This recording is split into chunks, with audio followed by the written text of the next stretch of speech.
Hi, ഞാൻ ബിജു ദേവരാജാണ്. ഞാൻ ഇന്ന് വന്നിരിക്കുന്നത് പുഷ്പ ദ റൂൾ എന്ന സിനിമയെ കുറിച്ച് പറയാനാണ്. 2021 പുഷ്പ ദ റൈസ് എന്ന സിനിമ അല്ലു അർജുൻ, രശ്മിക മന്ദാന എന്നിവരൊക്കെ ചേർന്ന് അഭിനയിച്ച, നമ്മുടെ ഫഹദ് ഫാസിലൊക്കെ പൊളിച്ച് അഭിനയിച്ച സിനിമയാണ്. ഇതിന്റെ എന്താ പറയുക, ആ സിനിമ കണ്ടതിന് ശേഷം നമ്മളിങ്ങനെ കാത്തിരിക്കുകയാണ്. കുറേ നാളുകളായിട്ട്, കുറേ വർഷങ്ങളായിട്ട്, 2-3 വർഷങ്ങളായിട്ട് കാത്തിരിക്കുകയാണ്. അതിനുശേഷം ഷൂട്ട് ചെയ്യുന്നുണ്ടെന്നൊക്കെ നമ്മൾ കേട്ടു.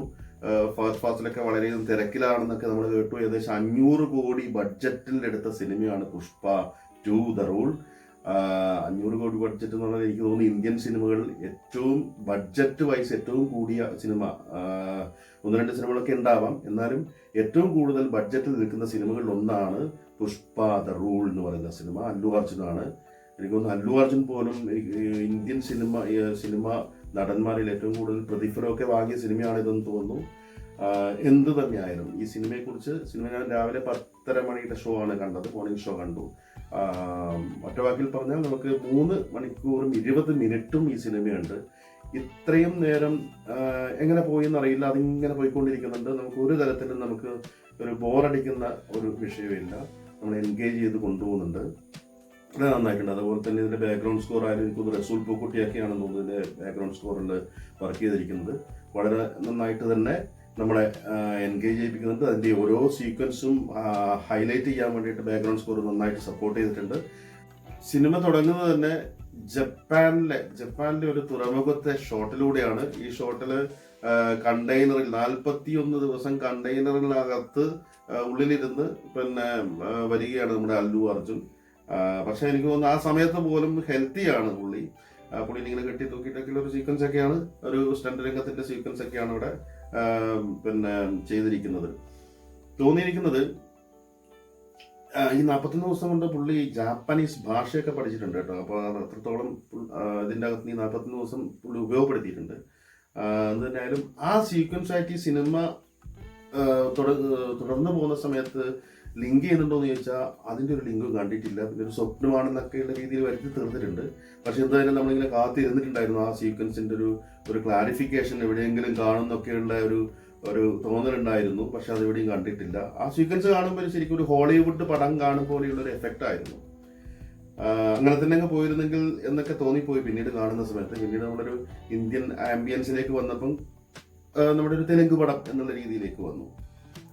സുകുമാരാണ് രചന സംവിധാനം നിർവഹിച്ചിരിക്കുന്നത്. അദ്ദേഹം അത് വളരെ നന്നായിട്ട് ചെയ്തിട്ടുണ്ട്.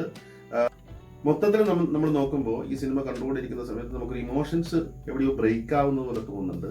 നമുക്ക് ഇങ്ങനെ കണ്ടുകൊണ്ടിരിക്കുന്നു, പക്ഷെ നമ്മൾ വിരസമായിട്ട് ഇങ്ങനെ ഇരുന്ന് പോകുന്ന പോലെയാണ് തോന്നുന്നത്.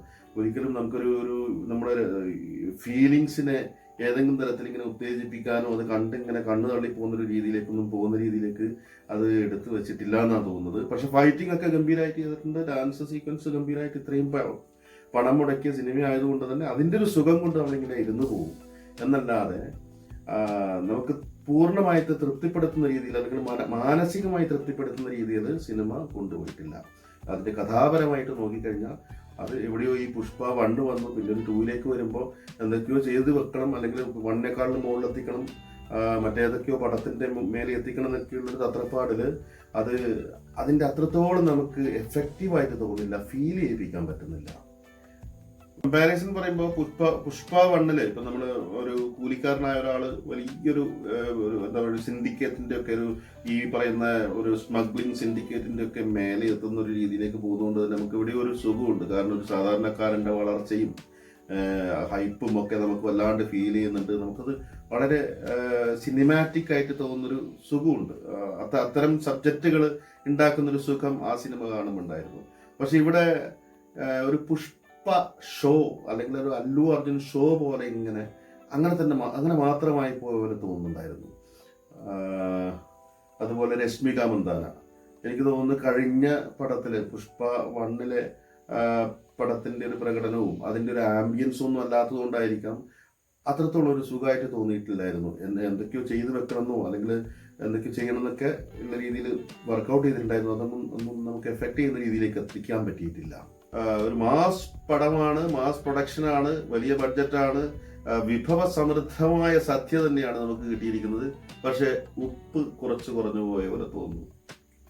കാരണം ഇതൊക്കെ ഉണ്ടെങ്കിലും, അതായത് വിജയ ഫോർമുലയൊക്കെ പാലിച്ചുകൊണ്ട് ഡാൻസ്, ഫൈറ്റ്, കളർഫുൾ ആയിട്ടുള്ള മറ്റ് ലൊക്കേഷൻസ്, മറ്റു കാര്യങ്ങൾ, ഇതൊക്കെ ഇങ്ങനെ പോകുമ്പോഴും ഇതൊന്നും കണക്ട് ചെയ്ത് ഇമോഷൻസ് ഉണ്ടാക്കാൻ പറ്റാതെ പോയോ എന്നുള്ളൊരു സംശയമുണ്ട്. അതുകൊണ്ട് തന്നെ സിനിമ നമ്മളെ ഒരിക്കലും മാനസികമായി അല്ലെങ്കിൽ ഒരു ഫീൽ ഉണ്ടാക്കുന്നതിലേക്ക് എത്തുന്നില്ല. എവിടെയൊക്കെയോ നമുക്കിങ്ങനെ ഈ കാഴ്ചകൾ കണ്ടിങ്ങനെ ഇരിക്കാമെന്നല്ലാതെ അതിനപ്പുറത്തേക്കുള്ള ഒരു ഫീലിലേക്ക് കൊണ്ടുപോകാൻ സിനിമ പറ്റിയിട്ടില്ല എന്നാണ് എനിക്ക് തോന്നിയത്. ആ പുഷ്പ 1 ഉണ്ടാക്കിയൊരു ഫീല് ഈ ഒരു പുഷ്പ 2 വരുമ്പോൾ ഇല്ല. പടം പുഷ്പ 1 ലൈഫ് ഉണ്ടായിരുന്നു, പുഷ്പ 2 എത്തുമ്പോൾ ഹൈപ്പ് മാത്രമായി പോയ പോലെ തോന്നി.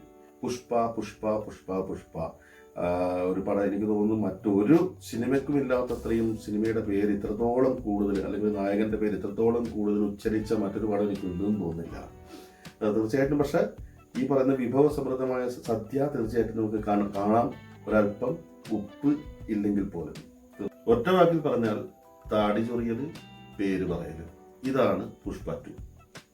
കണ്ടിരിക്കാം. പുഷ്പ എന്ന സിനിമയെക്കുറിച്ച് പറയുന്നതോടൊപ്പം തന്നെ ഇപ്പം ഞാനൊരു പുതിയൊരു പ്രോഡക്റ്റിനെ പരിചയപ്പെടുത്താണ്.